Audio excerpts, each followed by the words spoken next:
Hey everyone, welcome to the stream. I'm Father Roderick, and it is high time to start streaming. I need to record a number of podcasts. I'm preparing to go on vacation, so I don't want to leave my listeners without some content, some listening stuff for maybe their holidays or for their commute if they're back to work. So that's why I'm sitting here. I hope the stream will not be interrupted by any technical glitches. Of course, I'm still on a pretty flaky Wi-Fi connection here, so I'm not sure if the stream will continue until the end. If it breaks, then my apologies. I'm usually in the middle of recording a podcast, so I won't be able to fix it because it requires me restarting the computer and everything. So if the stream breaks, then my apologies. And you can always listen to the entire show via audio by going to fatherroderick.com. That's where you can find all my content. Hi, Ruben. Welcome to the stream. Welcome also to those of you that are watching on Facebook, which is also live right now. If you want to join the conversation, I invite you to also check the YouTube page, youtube.com/fatherroderick, because there is a slightly more active community, so it's easier for me to interact with that.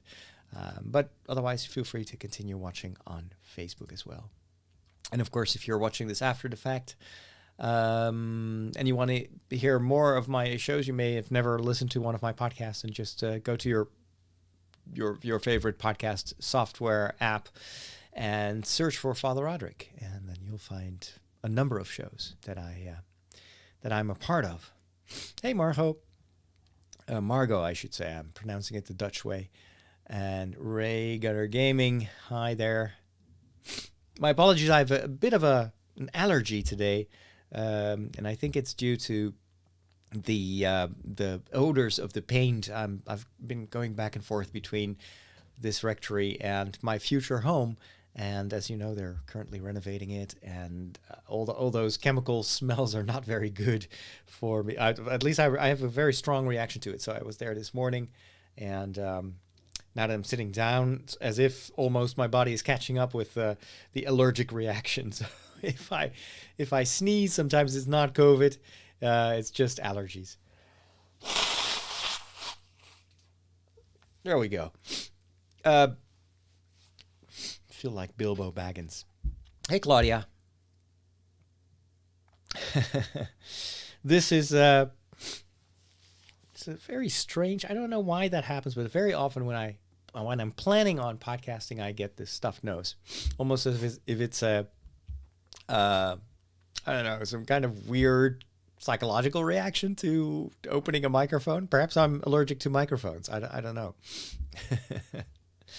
Anyway, let's get going, because I've got a number of shows to record. I'm not sure if I'm going to stream everything, because I'm also recording the shows for my patrons, and that is a special, is an exclusive podcast feed for my supporters. But I'll record the 2 first episodes of my regular podcast, and those will be distributed via audio this week and then next week. So that will bridge the gap between me going on vacation and me returning. So I'm going to France for about 10 days, so I'll be back in time. I only have to bridge one week. Well, if it's okay with you, I am going to press record, and then we are good to go. There we are. Jingles to max. I think we're ready.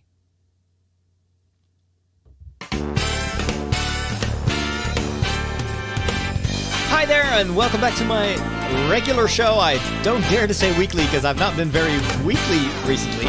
But I'm looking forward to recording another show for you today. I'm on the verge of going on vacation. You may actually be returning from your holidays. I hope they were good.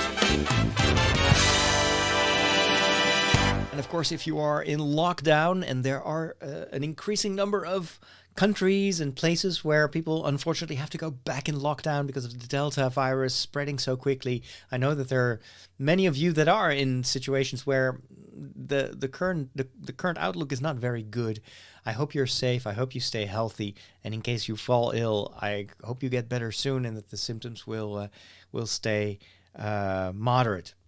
And if you haven't had your vaccination yet, by all means, go get it, because it will heighten your... Of course, it's not a totally 100% foolproof solution for everything, but that's like you're stepping in a car and putting on your seatbelt. Even if you get in a car crash, it may not protect you entirely, but the chances are so much better than if you're just driving without a seatbelt. That's how I look at it. So for those of you that are stuck at home, I hope this will soon be over. And this show is brought to you thanks to my patrons over at patreon.com/Father Roderick. For those of you that support me on a monthly basis, thank you so much. I really appreciate it. If you want to join that community, you get access to my Discord server, and you get an extra podcast every week if I produce one weekly, because I've just been insanely busy over the past weeks. I'll tell you more about it in the new segment. But when things are normal, I do produce 2 shows per week, plus an episode of a podcast called The Walk, which I record outside, very different from these kind of shows. So check it out at fatherroderick.com on Patreon. Do you know what's going on? This is what's happening in your world. Face it, Catholics rule. We got Boston, South America, the good part of Ireland, and we're making serious inroads in Mozambique, baby. You've taken your first step into a larger world. So as I said, I've been very, very busy. The renovation of my future home, the rectory in Bennekom, is in full swing. We're actually approaching the final stages, which is super exciting.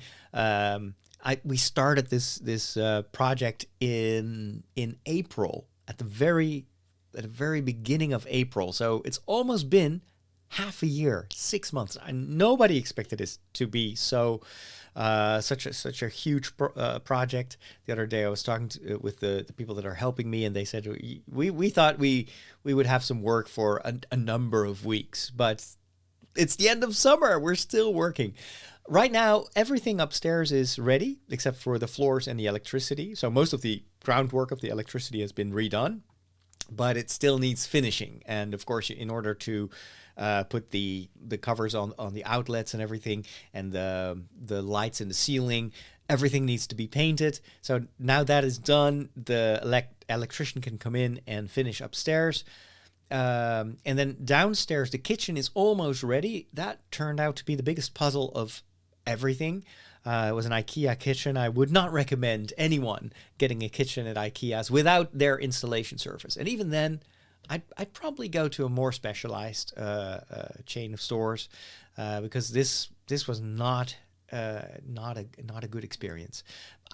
Nevertheless, it's okay right now.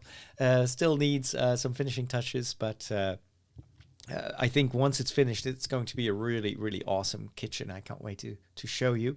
And the biggest project that we've been working on last week and the week before that was the living room. The living room was also a complicated project because it was actually divided into 2 by like a sort of wall around a chimney and a safe, a parish safe. We removed that, but then the ceiling was also in a very, very bad situation.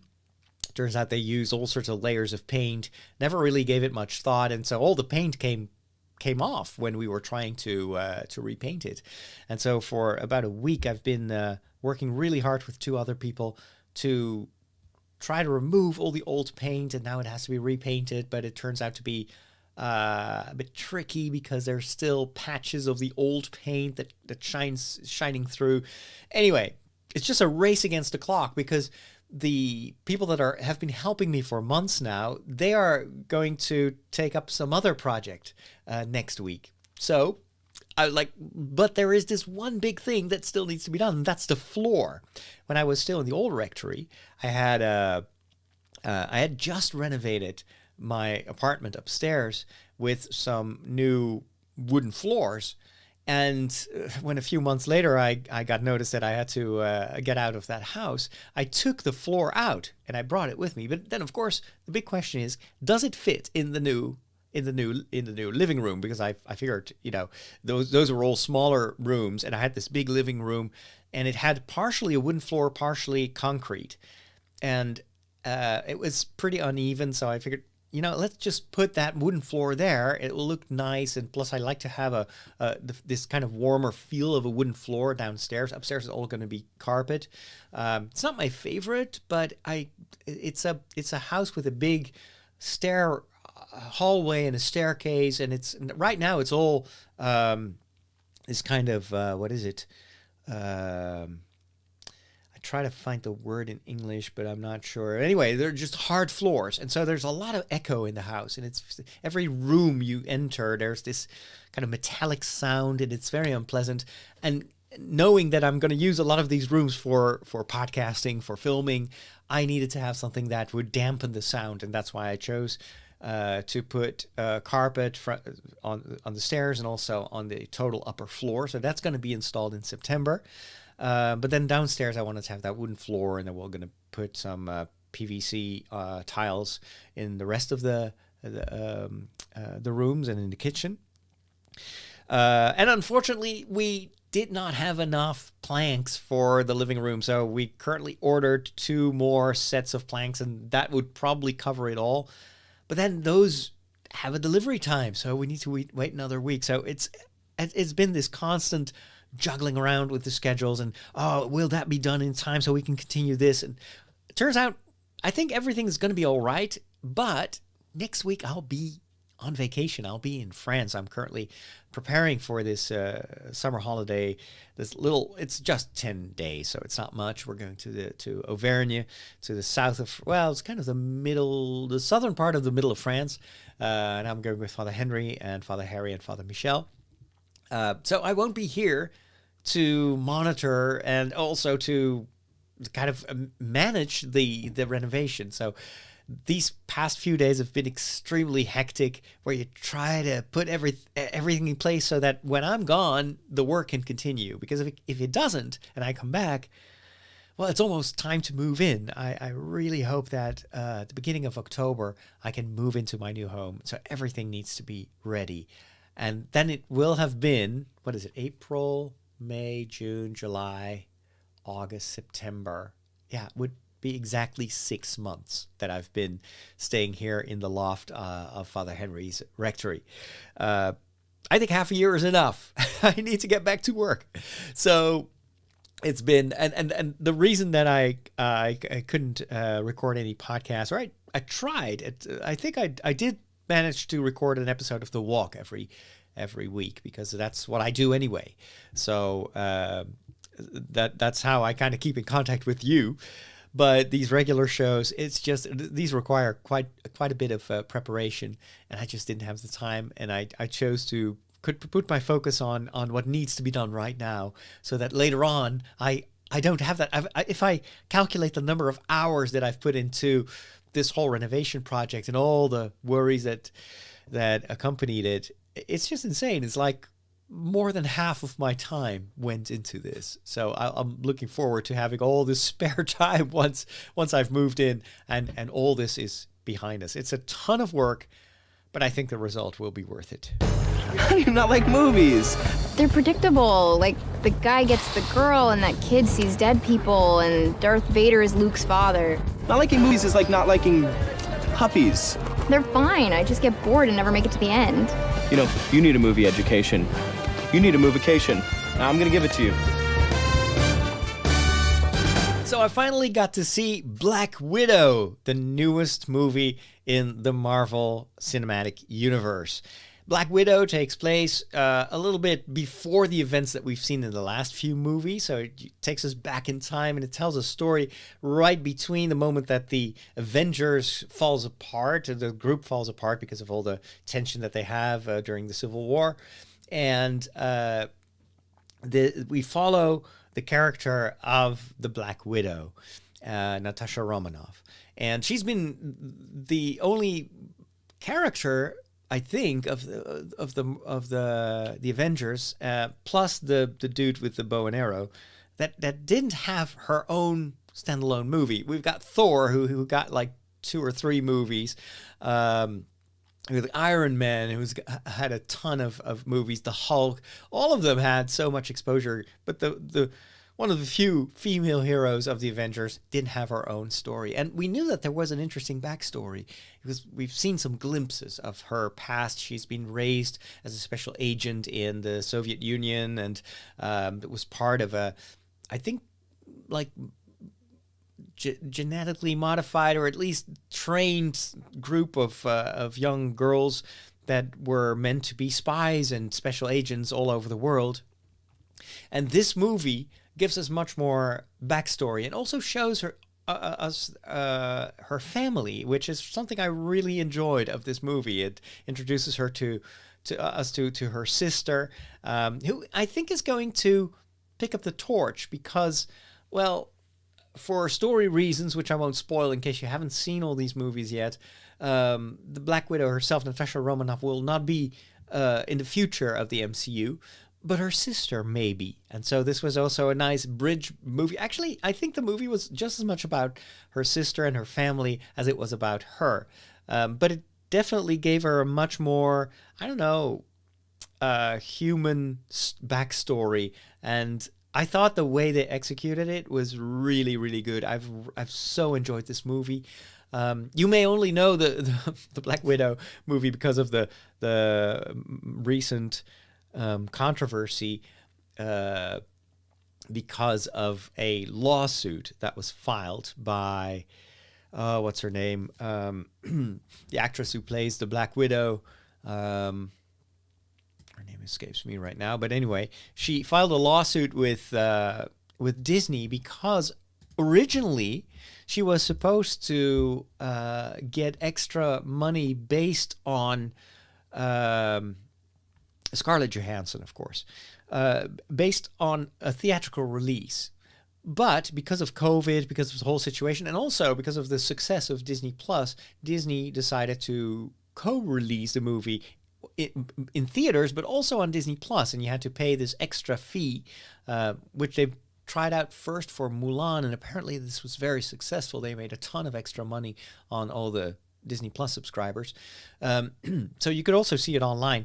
But according to Scarlett Johansson's lawsuit or lawyer, she didn't get anything extra for that. Plus, the release on Disney Plus may have hampered the success in theaters because a lot of theaters are still closed or partially open. So I think, you know, I can understand that if this is a breach of contract, that you need to you need to do something to come. Maybe you will not win it, but you can come to an agreement. Also, because Scarlett Johansson knows that she has no future in the MCU anymore, so this is kind of her last stand. She's got nothing to lose.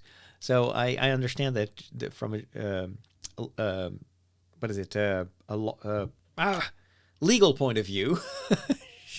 She's just going to try to get something out of this, and I think that's understandable because she's been a very, very important character and part of the incredible money making success of the Avengers for Disney, and only now she gets her movie. So yeah, and then I think the Black Widow movie has been postponed multiple times. We should have seen this actually even before we saw WandaVision and Captain America and the Winter Soldier, or the Falcon and the Winter Soldier, I should say.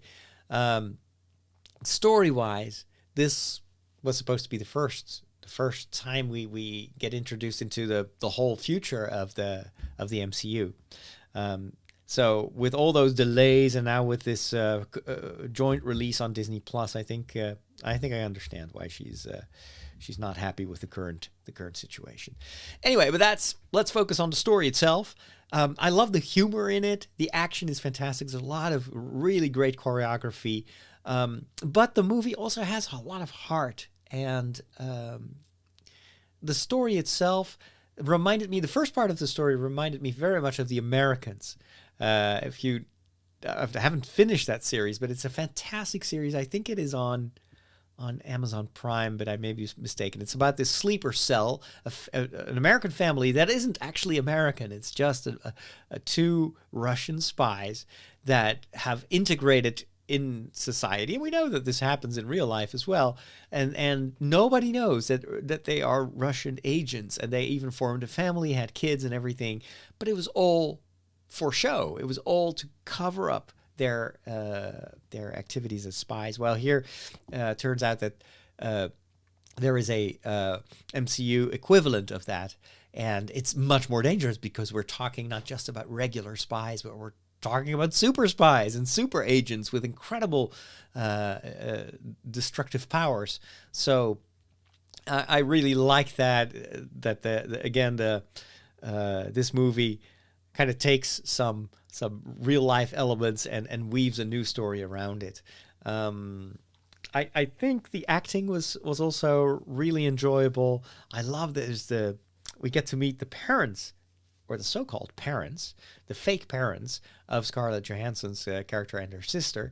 And the husband is played by the guy who is the big sheriff in Stranger Things. And he is just so incredibly funny. At some point, it made me also think of the dynamics of The Incredibles, the Pixar movies, because it's all about the family dynamics, and it's a very, very reminiscent. And of course, that Pixar is also Disney property, so they can steal story elements of that. But if you haven't seen it yet, or if you want to wait for the regular release on Disney Plus, it's definitely worth your time. So go check it out.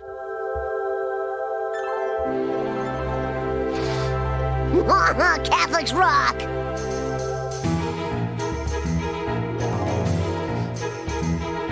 It's time for a short visit to the Peculiar Bunch. This is a place where I tell you everything you always wanted to know about Catholics, but you were afraid to ask. Catholics can be a peculiar bunch. No meat on Friday. Oh, meat? What do they eat? Light bulbs? And every once in a while, I'll try to answer questions that are asked to me in the faith question section on the Discord server of my patrons. Man, you guys got more crazy rules than Blockbuster Video. Today, I want to talk a little bit about a question that was asked by Graham on the Discord server. And Graham writes, I've got two daughters. One is 7.5 years old. One is 3.5 years old. That I'm starting to get back to church now that things are easing and there is capacity again. Of course, he's referring to the COVID crisis. And a lot of churches closed their doors and only went online. And even when the churches opened, they couldn't fill to full capacity because of the distancing that is still required. Now, he's bringing back his daughters to church. The eldest daughter is content with children's liturgy worksheets during Mass, but the youngest is not engaging with coloring in sheets at all. Any thoughts about other activities or links to resources that she might like so she can do something in the pew? It's just me, as my wife is taking services in her church whilst we are at Mass. So that is, I think, a very recognizable question for many of you who are parents and have had little children and wanted to take them to church or to a theater or a movie theater or any place where children need to behave and be silent. Now, of course, there are multiple options. One is to try to master the art of wrangling octopuses, because that's basically what little kids are. And that is a futile, I mean, they're worse than the Borg. Resistance is futile. It's only going to usually make things worse. Because if you punish the children or you get mad at them, then they get annoyed. Plus, it will also create bad memories about being in church, which is, I think, something as a parent you want to avoid. You want to, if you take your kids to church, make sure it's always a positive experience, because that is something that they will remember much longer than, the little behavioral problems that may have occurred. In fact, sometimes you will recall them later with them and laugh about them. Sorry about that. I'm a little bit allergic to all the the paint in the during the renovation, and so I visited the house this morning, and there was a lot of dust, and they've just been painting the walls, and my nose does not like it, so it's currently, yeah, just like little kids, they get snotty noses and everything. So the second option is to try to distract them, and that's apparently what Graham has been doing. And of course, with children that are a little bit older, especially if they like reading, for instance, or they like stories, you can give them a booklet that they can look through. Some churches will also organize activities for children during the Liturgy of the Word. So they will have their own little group during part of the Mass where they will read the Bible readings or just the Gospel, but they will do it in a form that is more appropriate for the kids, easier to understand. And they might have a little discussion about it. I gotta sneeze again. Achoo. Okay, it's not COVID. Don't worry. I've had these attacks several times over the past weeks, and it was every time when I visited the new rectory. So, but the distracting kids, even the Liturgy of the Word for kids, it's sometimes a little bit above the pay grade of the smaller children, like 3.5 years old. Now, of course, another option is to leave them at home, but that's not always possible. Like Graham says, if you have other obligations elsewhere, or the partner has other obligations elsewhere, then there's nobody at home, so you have no choice. Or you can skip Mass altogether, but that's probably not a good idea either. So what do you do in that case? Well, some churches will also organize something for the smaller kids, and just making sure that they're safe and that they have some toys to play with. Nothing special. In fact, I would always recommend parishes that are in a neighborhood with lots of families to provide that service. It's not necessarily just for the kids, but most for the parents, so that they can benefit and they can have some peace of mind when they are at Mass. After all, this is a very important time for them in their own lives. They're very responsible for these young children that they need to raise. So they can use these moments of peace, and you want to kind of liberate the parents, if only once a week, from their constant vigilance of having